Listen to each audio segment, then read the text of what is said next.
আসসালামু আলাইকুম ভিউয়ার্স, আজকের ভিডিওতে আলোচনা করব মিলিটারি ইঞ্জিনিয়ারিং সার্ভিস এমইএসএ উপসহকারী প্রকৌশলী বিআর ও উপসহকারী প্রকৌশলী ইএম এই দুটি পদের কাজ কি, এই দুটি পদের সুযোগ সুবিধা কেমন।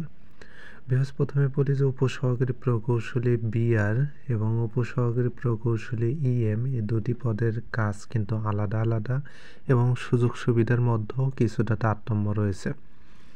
প্রথমে বলবো কাজ। Viewers, Bangladesh military engineering service এমইএসএ উপসহকারী প্রকৌশলী বিআর পদের কাজ হচ্ছে তিনি যে ইউনিটে যোগদান করবেন, অর্থাৎ সেনা, নৌ, বিমান এই তিন বাহিনীর মধ্যে তাকে যেখানে পদায়ন করা হবে, যে ক্যান্টনমেন্টে, ওখানকার যত কাজ রয়েছে, কনস্ট্রাকশন, বিল্ডিং, রাস্তাঘাট, অর্থাৎ কনস্ট্রাকশন জাতীয় যত কাজ রয়েছে এই সকল কাজের দায়িত্বে থাকবেন কিন্তু উপসহকারী প্রকৌশলী বিআর, অর্থাৎ তিনি দেখাশোনা করবেন এবং এই কাজগুলোর দায়িত্ব থাকবে হচ্ছে তাদের কাঁধে। এছাড়া উপসহকারী প্রকৌশলী ইএম পদের কাজ হচ্ছে প্রত্যেকটা ক্যান্টনমেন্টে এমইএসএ যে ইউনিটগুলো রয়েছে, শাখাগুলো রয়েছে, সেখানে তাদের একটা অভিযোগ কেন্দ্র থাকে।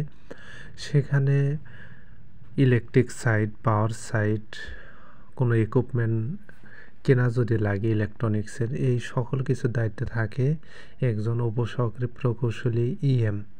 অর্থাৎ যত অভিযোগ আসবে ইলেকট্রিক সাইট বা পাওয়ার সেক্টর, টেকনিক্যাল সাইটে সব কিছু উপসহকারী প্রকৌশলী ইএমরা দেখাশোনা করবে।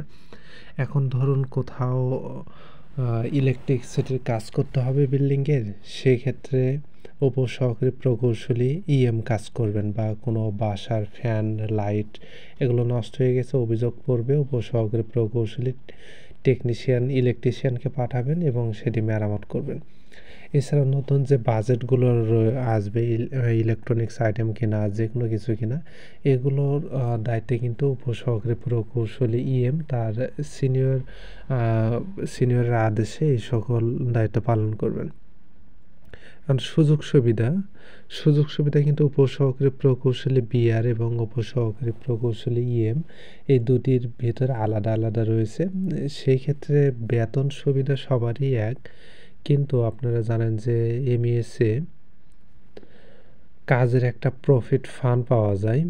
সেই প্রফিট ফান্ডের ক্ষেত্রে সুযোগ সুবিধা একটু তারতম্য রয়েছে। উপসহকারী প্রকৌশলী বিআররা বেশি সুবিধা পান এবং উপসহকারী প্রকৌশলী ইএম পদের যারা চাকরিজীবী রয়েছেন তারা একটু কম সুবিধা পান।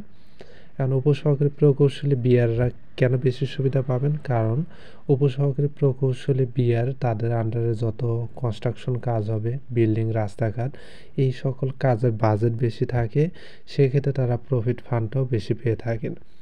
আর উপসহকারী প্রকৌশলী ইএম এদের কাজ ইলেকট্রনিক্স আইটেম কেনা, যে কোনো ইলেকট্রিসিটি, পাওয়ার সেক্টর, এই সব কিছুতে থাকে, যেগুলোতে বাজেট বিআরের তুলনায় কম থাকে, কনস্ট্রাকশনের তুলনায় কম থাকে।